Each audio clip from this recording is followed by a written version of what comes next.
Saviez-vous que la musique peut être un puissant outil de contrôle social?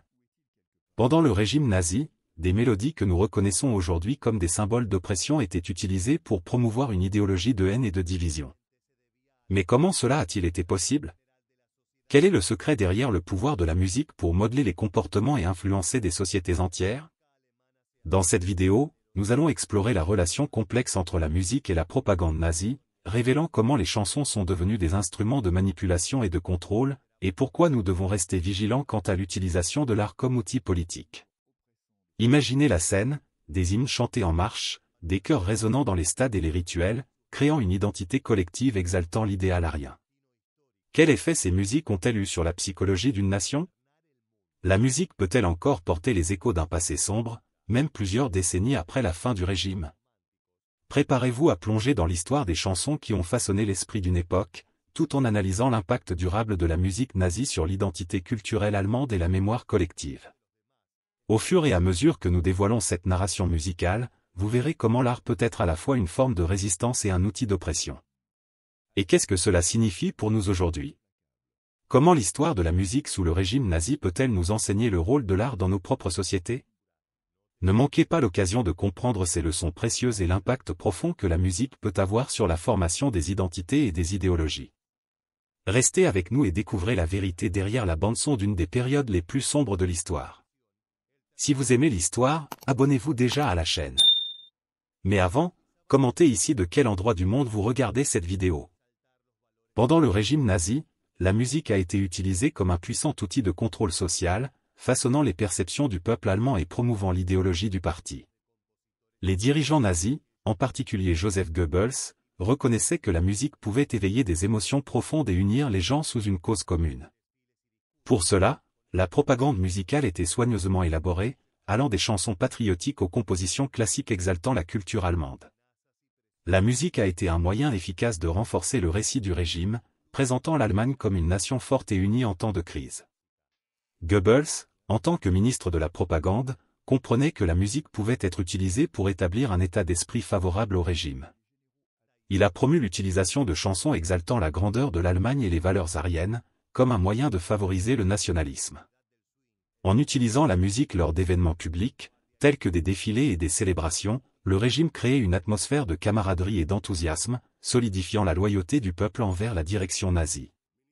Cette manipulation émotionnelle à travers la musique a aidé à établir une identité collective qui favorisait le contrôle autoritaire.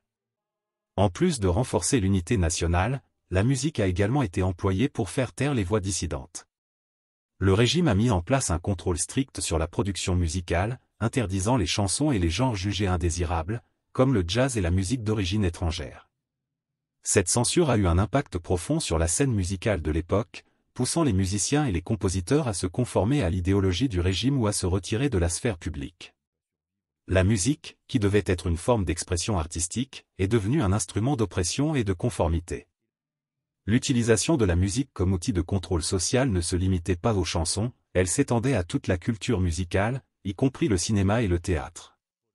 Les films qui promouvaient les idées nazies incluaient souvent des bandes sonores amplifiant les émotions et renforçant le message propagandiste.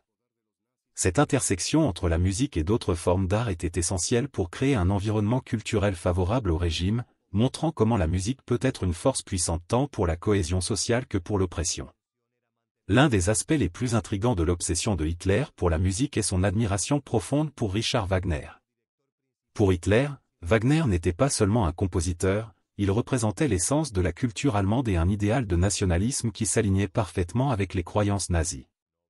La musique de Wagner, en particulier ses opéras, était imprégnée de thèmes mythologiques parlant de lutte, de héroïsme et de rédemption, résonnant avec le récit que Hitler souhaitait promouvoir. Les œuvres de Wagner étaient souvent utilisées lors d'événements du parti, servant de fond sonore évoquant des sentiments de grandeur et un destin commun. L'idéologie de Wagner sur l'art, qui mettait l'accent sur l'importance de la pureté raciale et de la culture aryenne, résonnait profondément avec la vision du monde de Hitler. Wagner voyait l'art comme un moyen d'expression qui devait être exclusivement germanique, ce qui est devenu un pilier de la propagande nazie. Hitler a utilisé la musique de Wagner comme un symbole de sa propre vision de ce que signifiait être allemand, renforçant l'idée que le peuple arien était le porteur d'une culture supérieure. Cette adoration pour l'œuvre de Wagner l'a transformé en un outil de propagande qui a aidé à légitimer l'idéologie du régime. De plus, Hitler a organisé diverses célébrations en hommage à Wagner, y compris la création du célèbre festival Wagner, à Bayreuth, qui est devenu un événement prestigieux sous l'égide nazie.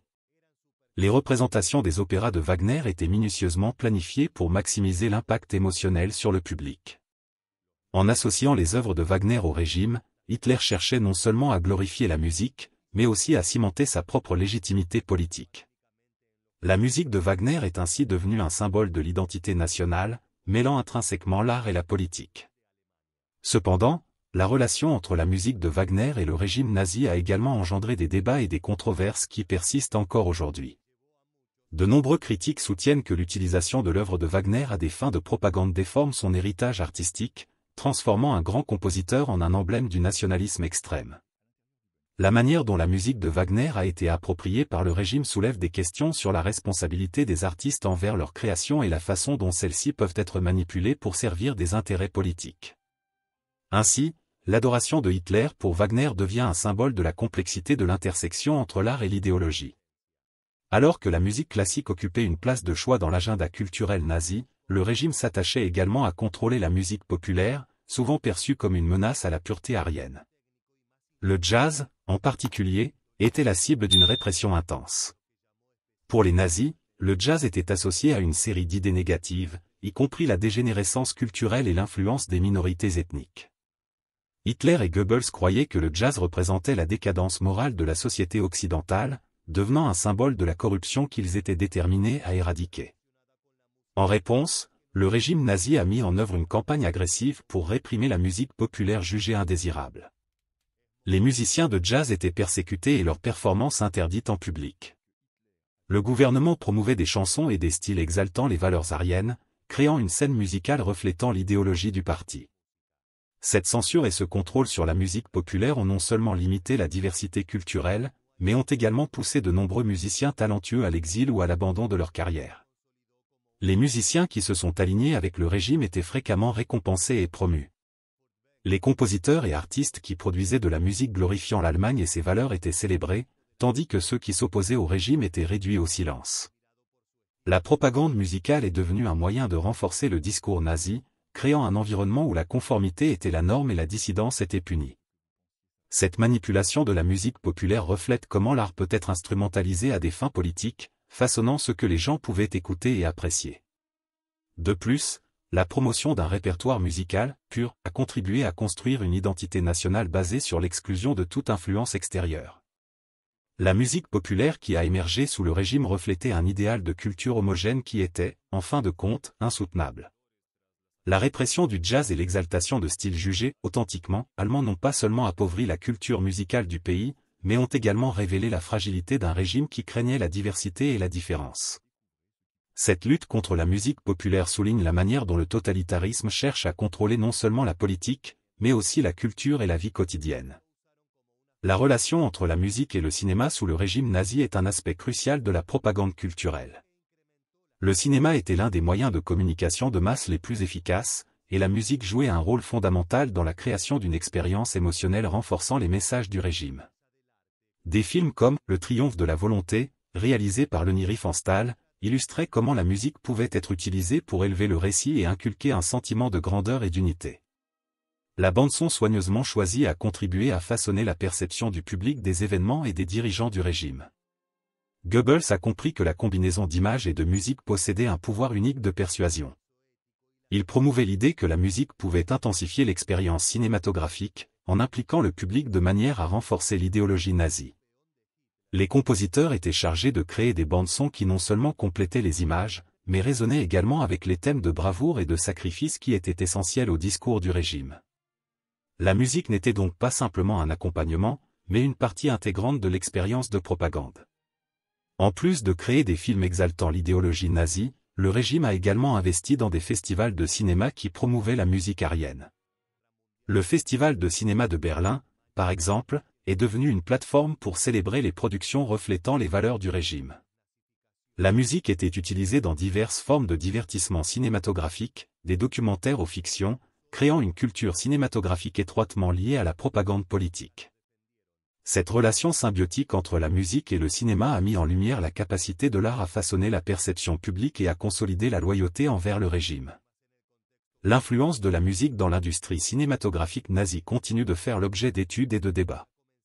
La manière dont la musique a été utilisée pour créer un environnement favorable à l'acceptation de l'idéologie nazie sert d'avertissement sur le potentiel de l'art à manipuler la perception et le comportement des masses. Les techniques employées par le régime restent pertinentes dans les contextes contemporains, où l'intersection entre l'art et la propagande peut être observée sous diverses formes de médias. Cette dynamique souligne l'importance de rester vigilant face au pouvoir de la musique et du cinéma en tant qu'outil de persuasion politique. Les célébrations du parti nazi étaient grandioses et minutieusement planifiées, la musique jouant un rôle central dans la création d'un climat d'euphorie et de loyauté. Des événements tels que les rassemblements de Nuremberg étaient accompagnés de bandes sonores spécifiques qui amplifiaient les émotions et transmettaient un sentiment d'unité et de but commun. La musique, soigneusement sélectionnée, était utilisée pour transformer ces occasions en spectacles de dévotion à la figure de Hitler et aux idéaux du parti. Les compositions n'étaient pas seulement une forme de divertissement, mais un puissant moyen de propagande qui renforçait le message du régime. La musique lors des célébrations du parti reflétait également la recherche d'un idéal de grandeur et de force. Les chansons patriotiques et les marches militaires prédominaient, évoquant des sentiments de fierté nationale et d'engagement envers la cause. Le rythme marqué de ces musiques encourageait la participation active du public, transformant les spectateurs en participants enthousiastes de l'expérience collective. Le régime utilisait ces célébrations non seulement pour glorifier ses réalisations, mais aussi pour solidifier l'image de Hitler en tant que leader charismatique et infaillible, essentiel au projet de contrôle social. En plus d'être une forme de propagande, les célébrations du parti créaient également un espace pour la manifestation de la culture populaire. Bien que la musique soit strictement contrôlée, les événements permettaient un certain degré d'expression collective qui unissait le peuple autour d'une identité nationale. Cette connexion émotionnelle, rendue possible par la musique, aidait à créer un environnement d'acceptation et de conformité à l'idéologie du régime. Ainsi, la musique devenait un moyen de renforcer la loyauté envers le parti, nourrissant le mysticisme autour de Hitler et de son gouvernement. Cependant, cette utilisation de la musique dans les célébrations du parti révélait également les fragilités de la société allemande de l'époque. La dépendance à la musique en tant qu'outil de contrôle social indiquait un régime qui craignait la dissidence et l'opposition. La grandeur des célébrations contrastait avec la répression des voix critiques, mettant en évidence une culture qui, bien que riche en traditions artistiques, était utilisée à des fins de manipulation.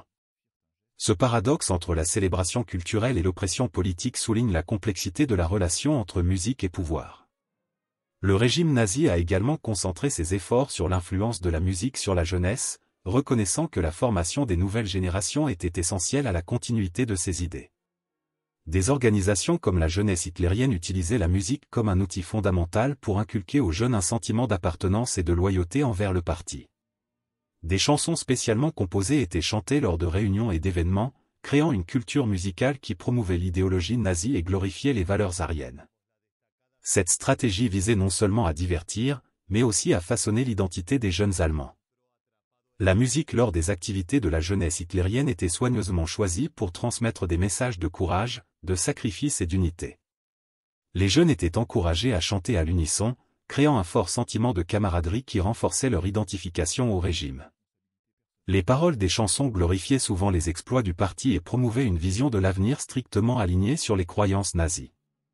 Cette immersion dans la musique servait à solidifier la loyauté des jeunes envers le parti et à créer une nouvelle génération de partisans dévoués. De plus, la musique était également utilisée pour renforcer l'exclusion des groupes considérés comme indésirables. Les chansons promues par la jeunesse hitlérienne incluaient fréquemment des références dépréciant les minorités et mettant l'accent sur la pureté raciale. Cette idéologie d'exclusion était intrinsèquement liée à la façon dont la musique était utilisée pour façonner la perception des jeunes sur le monde qui les entourait. Ainsi, la musique devenait un vecteur non seulement d'unité, mais aussi de division, cultivant un environnement où l'intolérance était normalisée. L'influence de la musique sur la jeunesse pendant le régime nazi est un exemple de la manière dont l'art peut être utilisé pour façonner la culture et la société. En employant la musique comme un outil d'endoctrinement, le régime cherchait à garantir que les idées nazies soient transmises de génération en génération. La persistance de ces chansons dans la mémoire collective allemande soulève également des questions sur la façon dont la musique peut perpétuer des idéologies nuisibles, reflétant la complexité de la relation entre l'art et la politique en temps d'autoritarisme. La musique émerge donc comme une force puissante capable de façonner l'identité et la conscience d'une génération. La musique jouait également un rôle vital dans la propagande militaire nazie, étant utilisée pour encourager le recrutement et glorifier les forces armées. Les chansons de marche et les hymnes militaires étaient largement promus comme un moyen d'inciter au patriotisme et à la volonté de se sacrifier parmi les soldats. Ces compositions étaient conçues pour élever le moral et créer un esprit de camaraderie entre les troupes, faisant de la musique un élément essentiel de la stratégie militaire. Le régime investissait considérablement dans des événements qui combinaient musique et démonstration de force militaire, créant un spectacle qui soulignait la grandeur de l'armée allemande. La propagande musicale militaire ne se limitait pas aux soldats, elle s'étendait également à la population civile.